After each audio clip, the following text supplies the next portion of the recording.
Si vous êtes un homme, spécifiquement un jeune homme blanc, toute votre vie, vous avez été discriminé. Vous avez grandi dans une société dont les institutions vous détestent. Vous êtes le seul groupe dans la société qu'il est parfaitement légal de discriminer. Vous êtes le seul groupe dont on peut se moquer, dont on peut se réjouir de la souffrance. Et la haine contre vous est mise de l'avant par les grands médias, par les films, les séries Netflix, par les célébrités.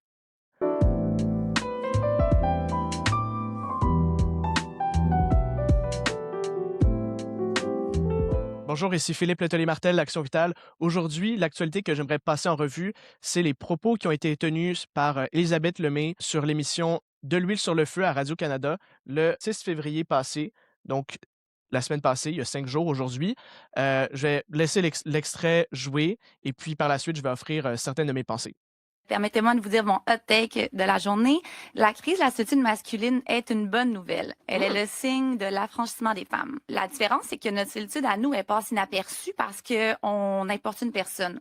Moi, quand je me sens seule, je prends un bain, j'écoute un film de Julia Roberts, je me fais un facial, j'écris des chroniques. En revanche, que font les hommes quand ils se sentent seuls? Ils se radicalisent en ligne, ils deviennent fascistes, ils insultent les femmes sur les réseaux sociaux, ils fabriquent des deepfakes, ils utilisent l'intelligence artificielle de toutes les manières inimaginables pour nous agresser. Évidemment, j'entends des auditeurs qui disent pas tous les hommes. Ouais, si vous dire ça, vous faites partie du problème, pour être honnête. Les hommes sont seuls, oui, mais ce qui est intéressant, c'est que quand les entreprises tentent de capitaliser sur leur solitude en fabriquant, par exemple, des poupées de taille humaine, des robots sexuels, il y a une chose intéressante qui se produit.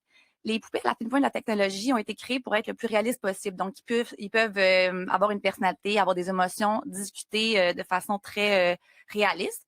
Et le problème, c'est que les utilisateurs masculins préfèrent quand leurs poupées ne parlent pas et décident la plupart du temps de les éteindre. Alors, ça dit tout ce qu'on a besoin de savoir sur leur amour des femmes. Et donc, les hommes sont plus seuls que jamais, oui, mais est-ce qu'ils sont assez seuls encore? Est-ce que les hommes sont assez seuls? Au Québec, l'an dernier, on a déclaré 60 000 demandes pour un seul organisme de violence conjugale. Et depuis le 1er janvier, on compte maintenant 6 féminicides. Ouais. Et pourtant, le narratif des médias continue de parler du malheur des hommes bien plus encore que notre mort. Tout ce qu'on leur demande, c'est de venir aux tâches ménagères, d'avoir une intelligence émotionnelle, d'être engagés dans la lutte pour nos droits humains, comme vous l'êtes pour toutes les autres causes sociales. On vous demande de ne pas mettre notre vie en danger, finalement, de ne pas nuire à notre émancipation, de nous porter vers le haut au lieu de nous tirer vers le bas. Et peut-être que juste comme ça, mine de rien, on en aurait terminé la crise de la solitude masculine. Alors, comme vous pouvez le voir de cet extrait de l'émission, Élisabeth Lemay a un peu vomi sa haine sur les hommes, a déversé son fiel. Il n'y avait aucun vraiment argument logique qui a été avancé, purement de la haine et un réjouissement d'une crise qui est très réelle, la crise de la solitude et de la santé mentale masculine. Je ne vais pas passer trop de temps sur cet extrait-là. Beaucoup de personnes ont réagi. D'ailleurs, il y a tellement eu de personnes qui ont critiqué les propos d'Élisabeth Lemay dans cette émission-là que le Journal de Montréal a fait un article pour dénoncer la déferlante de haine. Évidemment, ils n'ont pas du tout critiqué la haine qui était très visiblement et très clairement présente dans les propos d'Élisabeth Lemay sur une plateforme publique, mais plutôt ils ont décidé de faire un article qui dénonçait la haine de gens anonymes qui n'avaient pas de plateforme, donc trouver l'erreur. Vraiment, les propos qui ont été tenus par rapport, par exemple, aux jouets sexuels, je ne sais pas si elle essaie d'avancer la notion que les jouets sexuels, c'était immoral. Ben, je serais d'accord avec ça. Simplement, probablement qu'elle devrait prendre en compte que depuis toutes les années que les jouets sexuels inanimés que les femmes utilisent, elles considèrent que ça, c'est aussi c'est immoral. Mais si elle va aussi loin, je serais d'accord avec elle. Mais elle aborde un autre point, la radicalisation en ligne des hommes qui deviendraient supposément fascistes. Donc, c'est vrai qu'il y a une polarisation gauche-droite entre les jeunes hommes et les jeunes femmes sur Internet présentement, mais clairement que les jeunes femmes sont plus radicalisées que les jeunes hommes quand on voit le wokisme et le féminisme extrême qui est répandu dans la génération Z, chez les jeunes femmes. Donc, au final, c'est vraiment juste un réjouissement du problème de solitude, du problème de santé mentale chez les hommes. En fait, c'est juste de la haine, c'est une frustration, c'est quelque chose d'absolument abject. C'est des propos complètement inacceptables qui ont été tenus de la part par Élisabeth Lemay. Maintenant, je ne veux pas m'attarder plus longtemps à Élisabeth Lemay en elle-même et les propos qu'elle a tenus dans cet extrait, dans cette émission. Je pense qu'il faudrait prendre un peu d'altitude et poser la question: comment ça se fait que de tels propos aient même été tolérés à la base? Comment est-ce que quelqu'un comme ça, comment cette personne, je suis sûr qu'il y a plein de mauvais mots qu'on pourrait utiliser pour la décrire, mais comment cette personne de caractère moral aussi médiocre puisse avoir une plateforme aujourd'hui en 2026 et tenir des propos comme ça. Puis il y a une triste réalité à laquelle il faut faire face, selon moi, c'est que si vous êtes un homme, si vous êtes un jeune homme, spécifiquement un jeune homme blanc, toute votre vie, vous avez été discriminé. Vous avez grandi dans une société dont les institutions vous détestent. Vous êtes le seul groupe dans la société qu'il est parfaitement légal de discriminer à travers la discrimination positive. Vous êtes le seul groupe dont on peut se moquer, dont on peut se réjouir de la souffrance. Et la haine contre vous est mise de l'avant par les grands médias, par les films, les séries Netflix, par les célébrités, par les sources de nouvelles. Vous êtes le seul groupe envers qui on peut se permettre un tel manque de respect.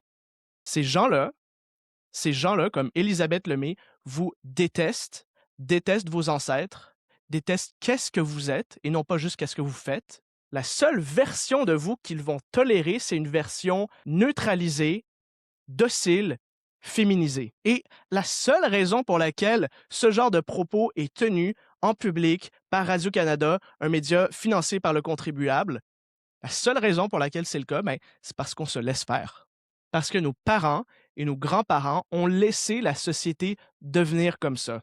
À un point tel qu'aujourd'hui, vous êtes discriminés par les institutions, vous êtes traités différemment pour l'admission à l'école, pour recevoir des bourses, vous devez participer à des rituels d'humiliation dans lesquels vous êtes en train de dire que vos ancêtres ont volé les terres sur lesquelles vous habitez. Mais tout ça peut prendre fin d'un seul coup le jour où on arrête de le tolérer.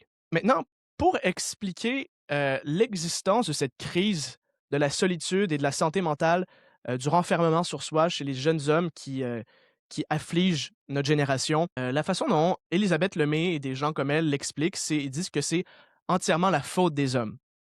Que tous les maux du monde, c'est de leur faute, donc leur propre mot doit être leur faute aussi.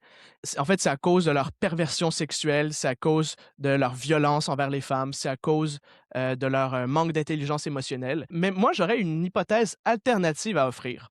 Je pense que la raison pour laquelle il y a une crise dans la santé mentale des hommes présentement, c'est pour une raison beaucoup plus profonde que ça. Vous savez, on n'a jamais vécu dans une société aussi matériellement prospère que la nôtre. On n'a presque jamais vécu dans une société aussi sanitaire et sécuritaire que la nôtre. Et pourtant, on n'a presque jamais eu une société aussi malheureuse que celle d'aujourd'hui.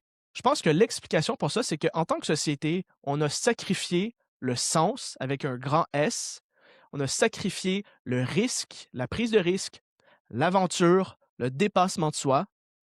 On a sacrifié ces choses-là pour le confort et la sécurité excessive. Et je sais que c'est très controversé de le dire, mais une société comme ça, qui sacrifie absolument tout pour la sécurité, une société dans laquelle on ne peut pas exprimer des opinions qui vont heurter les émotions de quelqu'un d'autre, une société où les enfants, dès leur plus jeune âge, sont appris à neutraliser complètement toute pulsion de violence ou d'agressivité, c'est une société féminisée. On est dans une société féminisée qui ne laisse plus à la masculinité sa juste place. Et à cause de cette peur du risque, à cause de ce confort excessif, de cette surabondance matérielle, c'est précisément comme ça que l'Occident, le Québec et tous les autres pays développés occidentaux est en train de disparaître. On voit depuis des décennies une désintégration de l'ordre social organique, on voit un effondrement de la natalité, on voit vraiment une société qui est en train de